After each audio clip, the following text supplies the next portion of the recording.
Hi, my name is Courtney Pache. I'm the Collections Technician in the Human History Department at the Manitoba Museum. Today I'm going to talk to you about some items that are part of our Eckhardt-Gramatté Collection.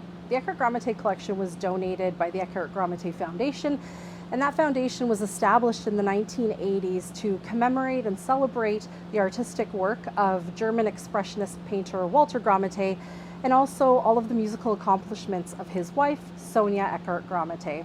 Today I'm going to talk to you about the material culture of death.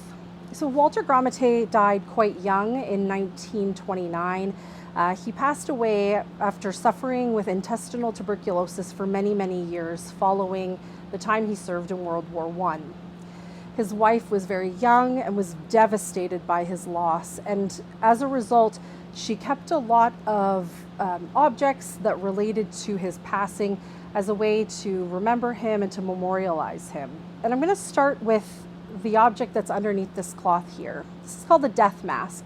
We don't find them so common in Western culture nowadays, but in the 1920s when he passed away, Sonia had a plaster cast made of his face so that she could remember him in a three-dimensional way. I'm just going to pull back the cloths, and then we can see Walter here. So this was done following his death. So he does look quite gaunt. It's made from plaster and is encased in a wooden box, so it's well protected and has been very well preserved for nearly 100 years. Another one of the objects that Sonia preserved following Walter's passing was actually the last cigarette that he ever smoked. So we have that here, just wrapped in paper. It's definitely one of the more unusual memorial objects that we have in our collection. She also took some sand from his grave and preserved it in this little box, along with a couple of dried flowers as well. In addition to other objects that I've talked about in previous videos, such as their wedding rings, she also kept some of his gold teeth that we can also see right here.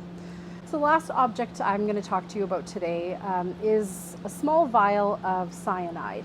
So following the death of Walter, Sonia was absolutely devastated, and she really felt like she couldn't go on and wanted an opportunity to end her life if she so needed.